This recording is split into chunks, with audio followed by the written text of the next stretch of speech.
Halo semuanya, perkenalkan nama saya Monica Kurnia Kusumaningrum. Dan saya Erika Jessi Stefani. Di video ini, kami akan mempresentasikan proyek website yang sudah kami buat, yaitu website toko perhiasan emas dan perak Monica ya.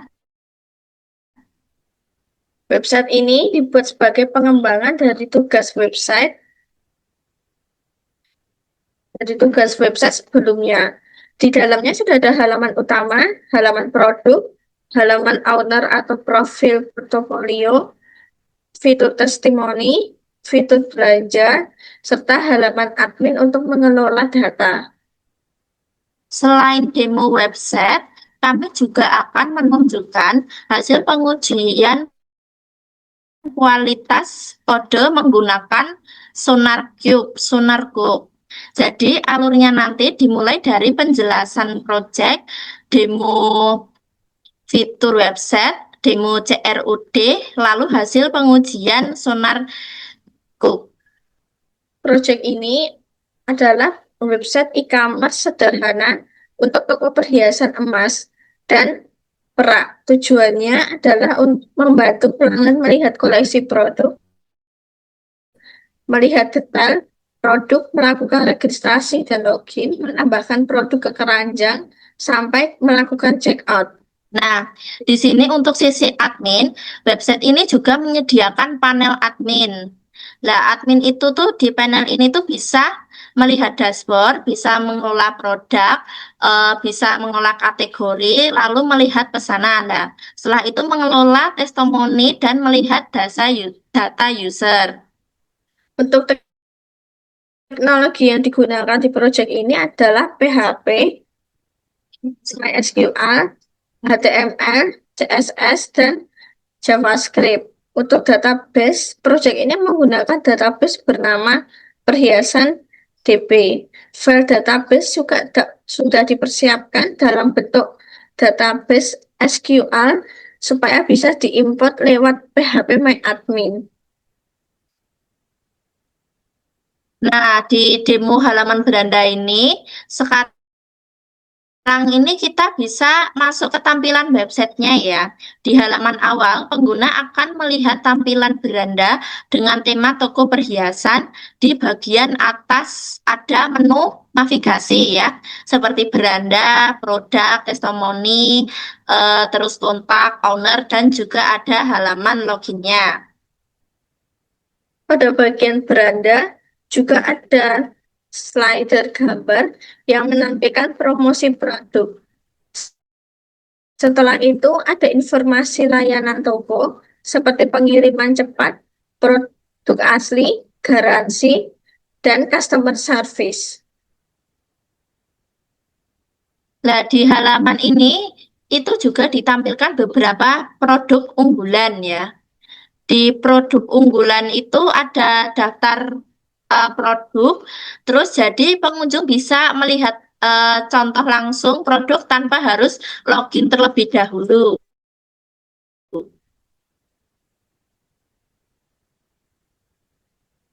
Selanjutnya, kita buka halaman produk. Di halaman ini, semua produk biasa ditampilkan dalam bentuk kartu produk. Nah, jadi itu setiap kartu produk itu memiliki gambar produk, nama produk, kategori, harga, stok, dan tombol untuk melihat detail produk. Nah, produk yang tampil di sini datanya diambil dari database, bukan ditulis manual di HTML. Di bagian kiri, terdapat kategori produk. Misalnya, cincin emas, kalung perak, gelang emas, anting perak, set perhiasan, dan perhiasan kombinasi. Jadi, user bisa memfilter produk berdasarkan kategori.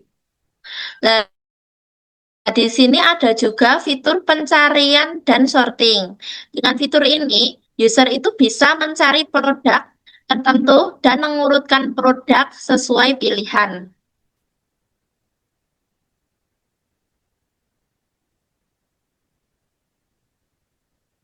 Ketika salah satu produk diklik, user masuk ke halaman detail produk. Di sini ditampilkan gambar produk, nama produk, kategori, rating, harga, stok, spesifikasi, spesifikasi seperti kadar dan berat, serta deskripsi produk. Kalau stok masih tersedia, user bisa menentukan jumlah produk dan menambahkannya ke keranjang.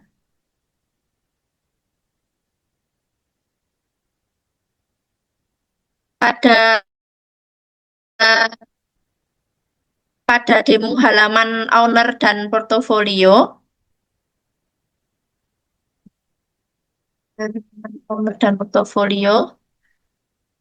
Nah, berikutnya kita buka halaman owner. Halaman ini tuh dibuat sebagai halaman portofolio sekaligus eh, eh halaman profil sekaligus portofolio. Nah, sesuai ketentuan dari tugasnya tersebut. Di bagian atas terdapat header halaman owner.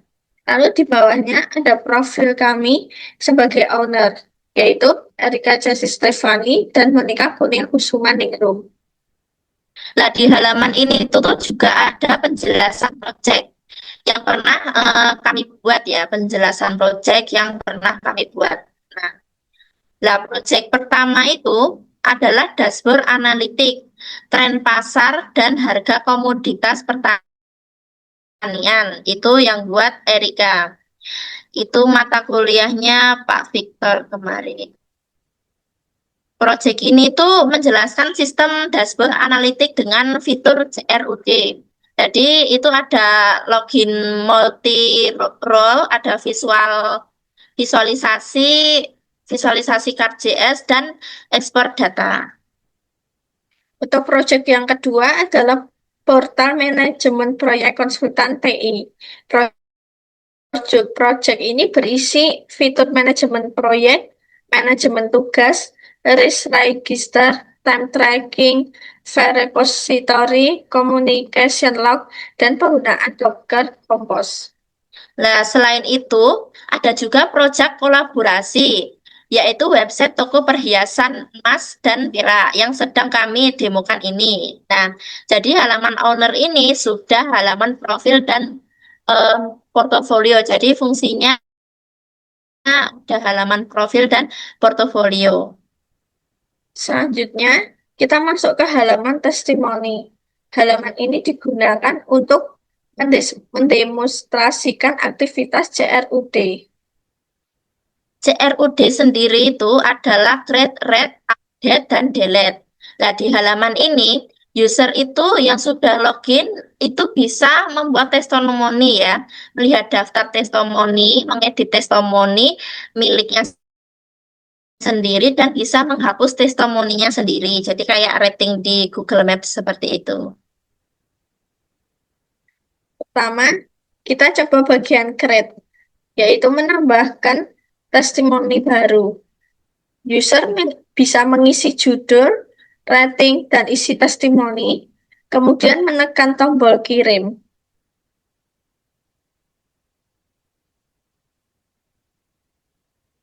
Setelah berhasil dikirim, data testimoni itu akan muncul di daftar testimoni. Ini menunjukkan bagian red karena sistem membaca data dari database, dan menampilkannya ke halaman. Berikutnya, kita bisa mencoba update dengan menekan tombol edit pada testimoni. Data lama akan masuk ke form, kemudian user bisa mengubah isi testimoni dan menyimpannya lagi. Nah, terakhir itu ada fitur delete ya. Nah, fitur delete itu user itu dapat menekan tombol hapus. Lalu sistem akan menghapus data testimoni tersebut dari database. Jadi halaman ini sudah menunjukkan proses CRUD secara lengkap. Nah, di sini ada di demo login keranjang dan check out ya. Ini sudah saya masukkan passwordnya juga. Nah, website ini tuh juga memiliki fitur login dan registrasi user. Jadi user baru itu bisa melakukan registrasi, sedangkan user yang sudah punya akun itu bisa langsung login ya, seperti yang saya tampilkan seperti ini. Ya, kalau belum nanti bisa daftar seperti ini ya. Nama lengkap, email, password, dan konfirmasi password seperti itu. Setelah login sebagai customer, user akan diarahkan ke marketplace dashboard. Di sana, user bisa melihat jumlah item di keranjang, status pesanan, dan daftar produk yang tersedia.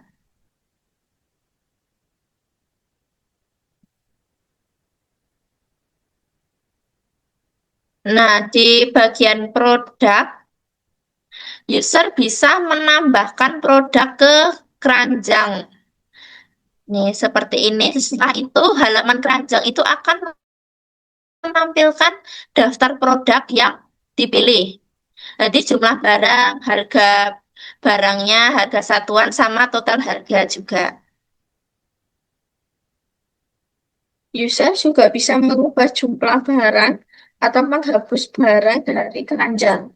Setelah yakin, user bisa lanjut ke checkout. Lanjut ke check out. Bisa hapus, lanjut ke check out.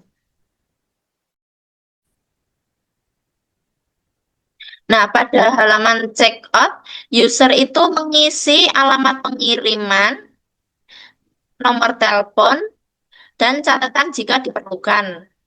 Setelah check out berhasil, sistem akan membuat nomor pesanan secara otomatis. Setelah pesanan tersebut bisa dilihat di halaman pesanan,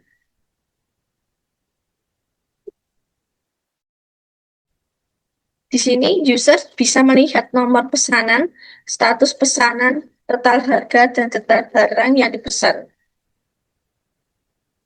Nah, di sini ada demo panel admin ya.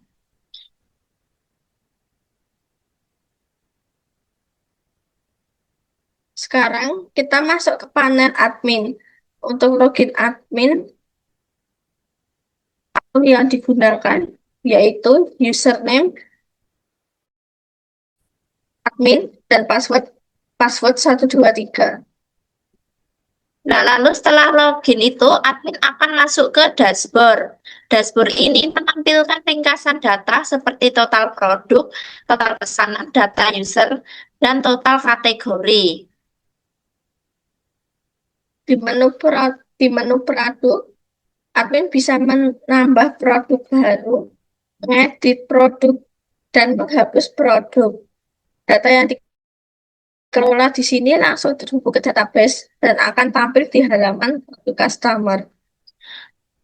Nah, selain itu, produk itu admin juga bisa mengelola kategori. Kategori ini digunakan untuk mengelompokkan produk agar lebih mudah dicari oleh user.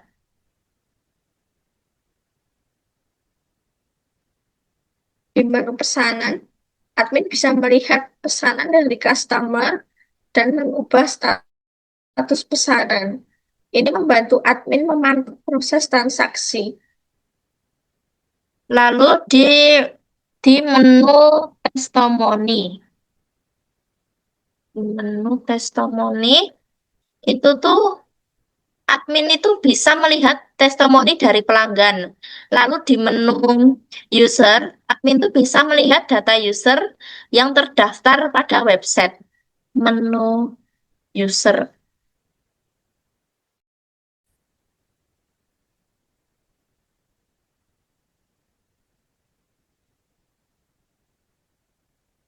Setelah demo website selesai, selanjutnya kami eh, melakukan pengujian kualitas kode menggunakan SonarCube.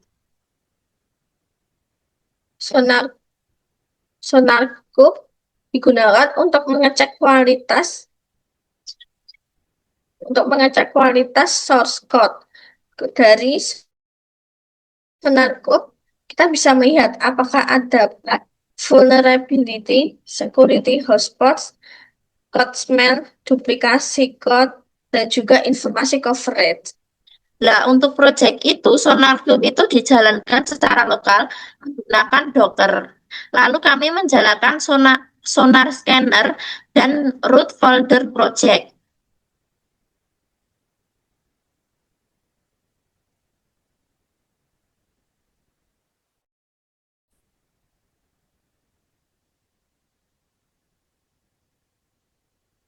Sebelum scan, kami menyiapkan file konfigurasi bernama Sonar Project Properties.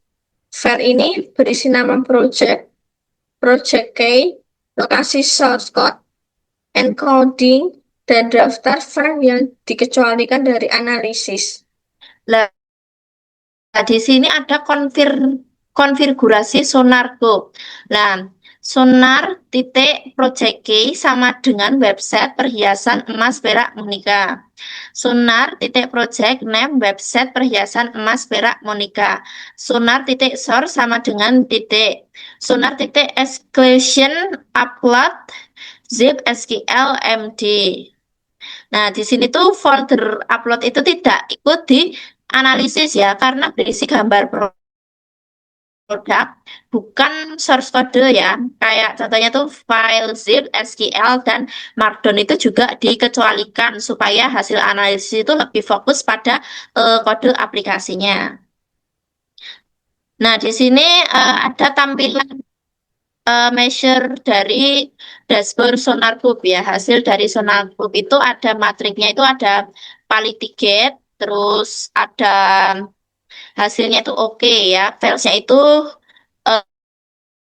29, lensnya itu ada 7.914, line of code-nya itu ada 4.809, bug-nya itu ada 25, vulnerabilities-nya itu ada 3.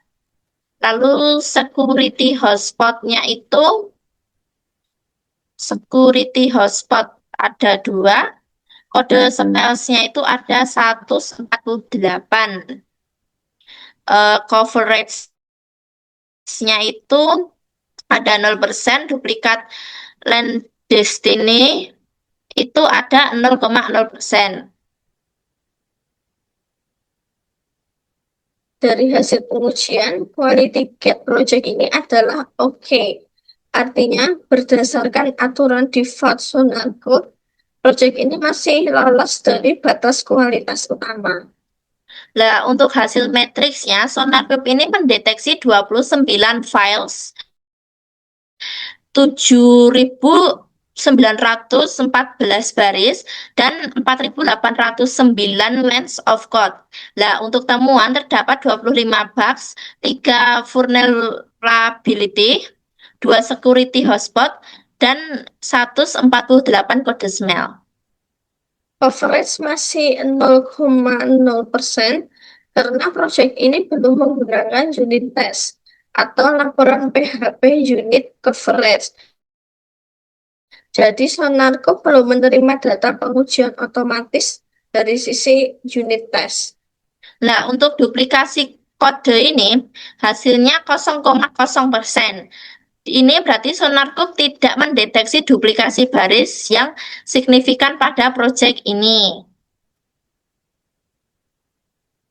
Nah, ini contoh temuan di tampilan tab isu di SonarCube.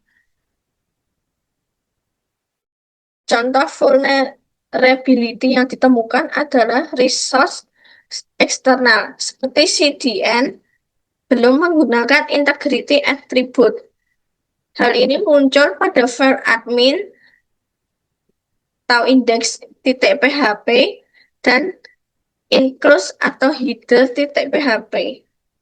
Nah, sini di SonarCube itu juga menemukan security hotspot pada file include atau config.php, yaitu menggunakan fungsi random. Ini tidak selalu berarti salah, tetapi perlu dicek lagi apakah penggunaannya itu sudah aman untuk kebutuhan aplikasi. Untuk kode quality, ada saran seperti mengganti include menjadi include all. memperbaiki aksesibilitas link, mengurangi penggunaan importan pada CSS, dan merapikan selektor CSS yang dekat. Jadi, dari hasil SonarGroup ini, kami bisa mengetahui bagian mana saja yang masih perlu diperbaiki agar kualitas kode menjadi lebih baik. Untuk kesimpulannya, website toko perhiasan emas dan perak Monica sudah memiliki fitur utama yang dibutuhkan, mulai dari halaman beranda, produk, detail produk, profil owner, testimoni CRUD, keranjang, checkout pesanan, dan panel admin. Pada halaman profil atau owner juga sudah dilengkapi dengan header, konten, berisi, profil, serta penjelasan beberapa project. Dan folder itu sudah dari layout pada website. Untuk halaman CRUD sendiri, kami mendemonstrasikan melalui fitur testimoni dan juga panel admin, terutama pada pengelolaan produk dan kategori. Nah, dari sini tuh sisi pengujiannya itu kualitas kodenya itu project berhasil diuji menggunakan SonarGroup. Nah, hasil kualitinya itu oke meskipun masih ada beberapa catatan seperti bug, vulnerability, security, hotspot, dan kode smell yang bisa diperbaiki ke depannya. Jadi, secara keseluruhan, proyek ini sudah berjalan dan sudah melalui proses pengujian kualitas kode. Nah, sekian presentasi mengenai website toko kami, yaitu toko perhiasan emas dan perak Monica. Terima kasih sudah menyimak video dokumentasi ini dari awal hingga akhir. Semoga proyek ini bisa menunjukkan hasil pengembangan website yang sudah kami buat. Kami mohon maaf jika masih ada kekurangan serta banyak kesalahan kami ucapkan terima kasih.